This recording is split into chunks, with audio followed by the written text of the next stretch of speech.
مہربانی করে সূরা হজ 25 নম্বর আয়াত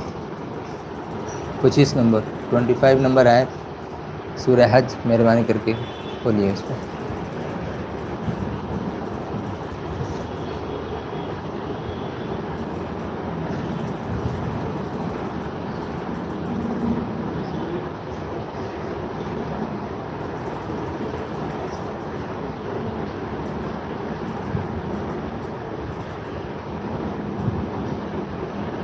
أعوذ بالله من الشيطان الرجيم بسم الله الرحمن الرحيم الذين إذا ذكر الله وجلت قلوبهم والصابرين على ما أصابهم والمقيم الصلاة ومما رزقناهم ينفقون والبدن جعلناها آیت 25 نمبر آیت 25 نمبر آیت سورہ حج 17 پارہ. اعوذ باللہ من الشیطان الرجیم بسم اللہ الرحمن الرحیم والبدن جعلناها لكم من شعائر الله لكم فيها خير فاذكروا اسم الله عليها صواف فإذا وجبت جنوبها فكلوا منها وأطعموا القانع والمعتر كذلك سخرناها لكم لعلكم تشكرون لن ينال الله لحومها ولا دماؤها ولكن يناله التقوى منكم كذلك سخرها لكم لتكبروا الله على ما هداكم وبشر المحسنين إن الله يدافع عن الذين آمنوا إن الله لا يحب كل خوان كفور صدق الله العلي العظيم. درود شریف پڑھیں. اللهم صل وسلم وبارك على عبدك ورسولك سيدنا ومولانا ونبينا محمد وعلى آله وصحبه وأولاده وذرياته وأزواجه وأصحابه وأوليائهم أجمعين كما صليت وسلمت وباركت ورحمت على سيدنا إبراهيم وعلى آل سيدنا إبراهيم إنك حميد مجيد. اے پاک دربار، نور رحمت بھرا دربار، مغفرت دربار، نجات দরবার, দিন দুনিয়া শান্তি মঙ্গল কল্যাণ হাসিল করা দরবারে আমরা সবাই উপস্থিত হতে পেরেছি, যার জন্য আমরা আল্লাহ রসুল পাক সাল্লাল্লাহু আলাইহি সাল্লাম আর কামিল মুর্শিদের কোটি কোটি শুকরিয়া আদা করি. আল্লাহ তাআলা আমাদের সকলের শুকরিয়া কবুল করেন, আমিন সুম্মা আমিন. এই পাক দরবারে আমরা হাজির হয়েছি, সেই আমার কোনো ইলম নেই, জ্ঞান নেই, আকিল নেই, আমল নেই, একমাত্র কামিল মুর্শিদের হুকুমের পালন করার জন্য দু চারটে আয়াত পড়ে তার উপরে আমল করার চেষ্টা করার উদ্দেশ্যে আমরা হাজির হই. আল্লাহ তাআলা আমাদের সকলকেই আমল করার তৌফিক দান করেন, আমিন সুম্মা আমিন. কিছু ভুল চোখ হয়ে গেলে আল্লাহর বাস্তে মাফ করে দেবেন. আল্লাহ তাবারক ওয়া তাআলা এই আয়াতে কারিমার মধ্যে সেই ইরশাদ করছে কি যারা আল্লাহ জিকির করেন তাদের দিল কীরকম হয়ে যায়. الذین اذا ذکر اللہ وجلت قلوبهم, جو لوگ اللہ کا ذکر کرتے ہیں, اللہ کا ذکر جن کے سامنے کیا جاتا ہے, جو لوگ اللہ کا ذکر سنتے ہیں اپنی زبان سے, اپنے دل سے جو اللہ کا ذکر کرتے ہیں, تو وجلت قلوبهم, تو ان کے جو دل ہیں وہ خوف زدہ ہو جاتے ہیں, دل ان کا ڈر جاتا ہے, اللہ کا نام سنتے ہی خوف زدہ ہو جاتے ہیں. کس لیے ڈر جاتے ہیں؟ اللہ کے خوف سے کہ کہیں کوئی غلطی نہ ہو جائے, اللہ کی کوئی نافرمانی نہ ہو جائے، کوئی اللہ کے خلاف ہمارا عمل نہ ہو جائے، کہیں اللہ کے حکم کے خلاف اگر ہم کچھ کر بیٹھیں تو ایسی صورت میں اللہ تعالیٰ ہمیں سزا نہ دے دے۔ اس لیے ایسی حالت میں وہ جب بندہ سنتا ہے اللہ کا ذکر یا اللہ کا ذکر کرتا ہے تو ڈرتے ڈرتے کرتا ہے کہ کوئی بھول چک نہ ہو جائے، اور اپنے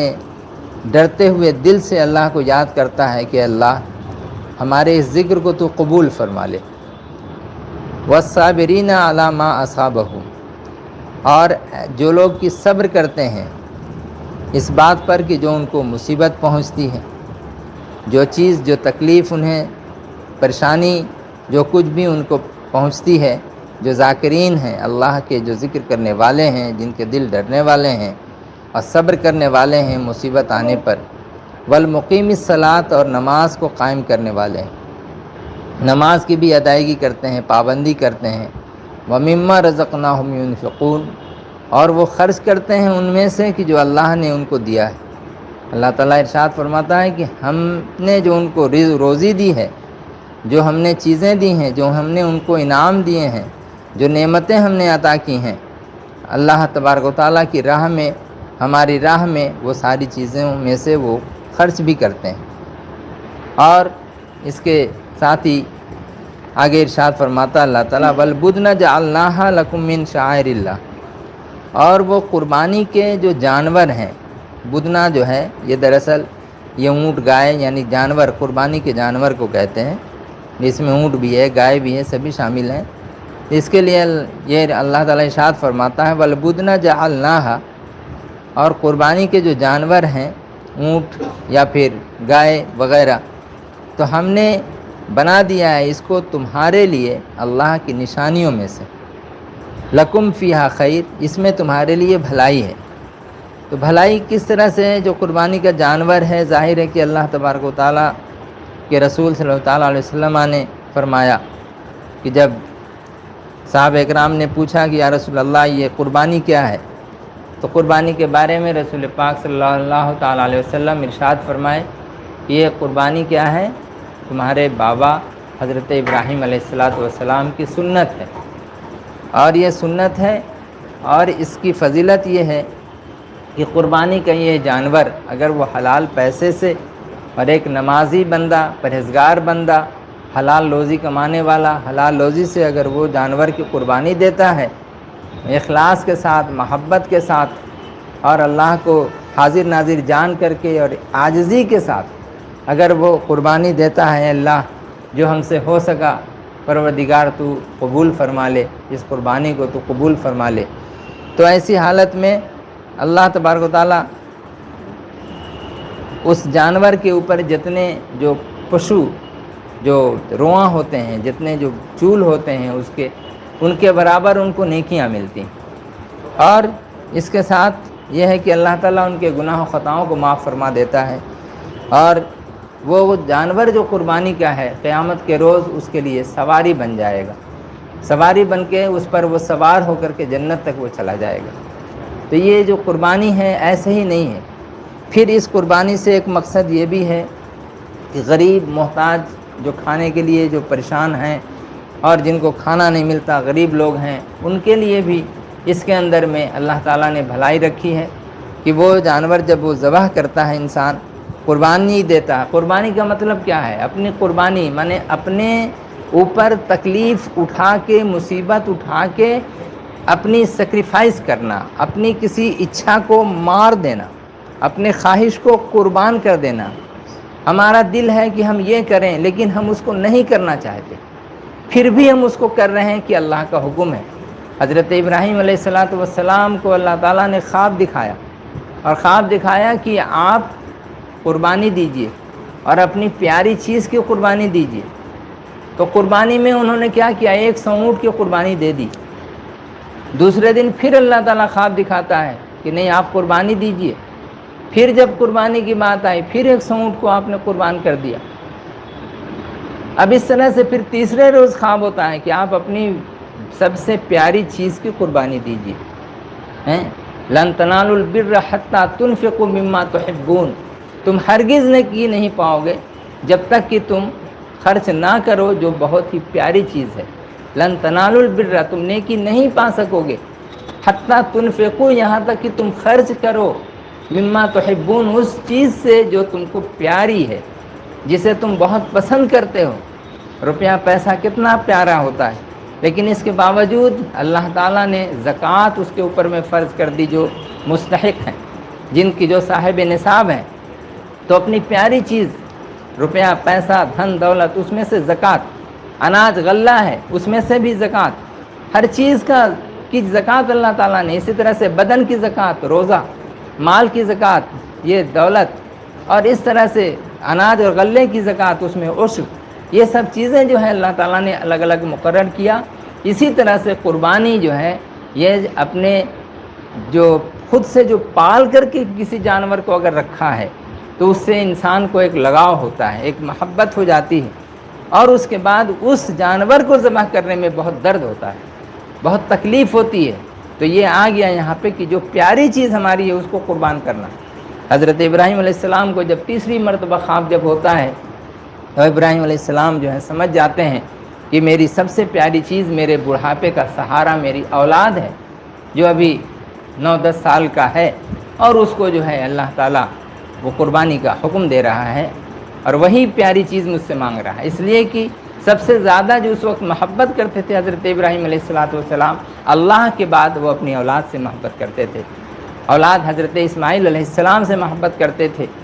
تو اس محبت کی وجہ سے فرشتوں نے شکایت کر دی کہ اللہ تو جسے خلیل کہتا ہے، تو جسے اپنا دوست کہتا ہے، تو جسے اپنا حبیب کہتا ہے، وہ تو اپنے بچے کی محبت میں وہ پریشان ہے، اپنے بچے کی یاد میں وہ لگ گیا ہے، تجھے کہاں یاد کر رہا ہے وہ؟ اللہ تبارک و تعالیٰ نے فرمایا کہ نہیں، وہ مجھے ہی یاد کرتا ہے، اور میں نے جو اسے خلیل کہا ہے ابراہیم علیہ السلام کو، تو وہ خلیل میرا کہنا یہ بالکل پرفیکٹ ہے، اور خلیل ہے وہ اسی خلت کو ثابت کرنے کے لیے، اسی دوستی کو ثابت کرنے کے لیے اللہ تبارک و تعالیٰ نے اتنا سارا واقعہ سامنے میں کیا۔ اور جب سامنے میں کیا تو کیا کیا؟ حضرت اسماعیل علیہ السلام کی قربانی 10 ذی الحجہ کے روز، جس روز کی عید ہے، جس روز انسان خوشی مناتا ہے، اور خوشی منانے کے وقت میں 10 ذی الحجہ کو کیا کیا؟ اللہ تعالیٰ نے حضرت ابراہیم علیہ السلام کو کہا کہ اپنی قربانی پیش کیجیے۔ تو کیا کرتے ہیں؟ حضرت حاجرہ علیہ السلام جو ان کی والدہ ہوئیں، اسماعیل علیہ السلام کی حضرت ابراہیم علیہ السلام کی بیوی ہوئیں، تو ان کو کیا کہا کہ بادشاہ کے ہاں دعوت ہے۔ تو یہ جھوٹ نہیں ہے، یہ بادشاہ کے دعوت کا مطلب ہے بلاوا ہے، دعوت کا مطلب بلاوا، لیکن یہ ایسا لفظ ہے، ایسا ورڈ ہے کہ جس سے 2 مطلب سمجھ میں آتا ہے۔ ایک تو کھانے پینے کی دعوت ہے، دوسرے بلانا۔ تو اللہ نے بلایا ہے، اللہ کی طرف سے دعوت ہے، اس لیے اپنے بچے کو خوب سجا بجا دو، اچھے سے پہنا اوڑھا کے غسل دے کے سرما وغیرہ لگا کر کے ایک دم تیار کر دو۔ اور آپ نے کیا کیا؟ ایک چیز میں انہوں نے چھری بھی چھپا لی، رسی بھی چھپا لی، کیا کہ اپنے بیٹے کو ہم ذبح کریں گے، اپنے بیٹے کو قربان کریں گے۔ کس لیے؟ اللہ کے حکم کو ماننے کے لیے۔ تو اللہ کے حکم کو ماننے کے لیے اتنا بڑا قدم کس کی ہمت ہوتی ہے کہ جو ایسا کرے؟ خدا نخواستہ اگر اسماعیل علیہ السلام ذبح ہو جاتے ابراہیم علیہ السلام کے ہاتھوں سے، تو آج تمام لوگوں پر وہی سنت واجب ہو جاتی، وہی سنت ادا کرنی پڑتی، اپنی پیاری اولاد کو ذبح کرنا پڑتی۔ لیکن اللہ تعالیٰ کتنا مہربان ہے اپنے بندوں پر، کہ وہ مہربانی ہے اس کی کہ جو اللہ نے اپنے بندے، اپنے نبی حضرت اسماعیل علیہ السلام کی جگہ جنت سے حضرت جبریل علیہ السلام کو دمبا لے کر کے بھیج دیا، اور کہا کہ وہاں پر لٹا دو جہاں پہ اسماعیل لیٹے ہوئے ہیں، اور ان کو ہٹا کر کے یہ دمبا لٹاؤ۔ اور ابراہیم علیہ السلام کی آنکھ پہ پٹی بندھی ہوئی ہے، اور یہ پٹی کیسے باندھی؟ اسماعیل علیہ السلام کو جب پوچھا لے جا کر کے راستے میں کیا معاملات پیش آئے، 3 مرتبہ شیطان نے بہکایا، ایک بار حضرت حاجرہ کو بہکایا، دوسری بار حضرت اسماعیل کو بہکایا، تیسری بار ابراہیم علیہ السلام کو بہکایا، اور 3 مرتبہ بہکایا، اور تینوں نے، ادھر ماں نے، ادھر بیٹے نے، ادھر باپ نے، تینوں نے مل کر اللہ کے حکم کو ثابت کر دیا، اور اس طرح سے ثابت کیا کہ سبھی نے کنکڑ اٹھا کر کے مارا۔ وہی سنت ہم لوگ ادا کرتے ہیں، جو حاجی حجاج اکرام جو جاتے ہیں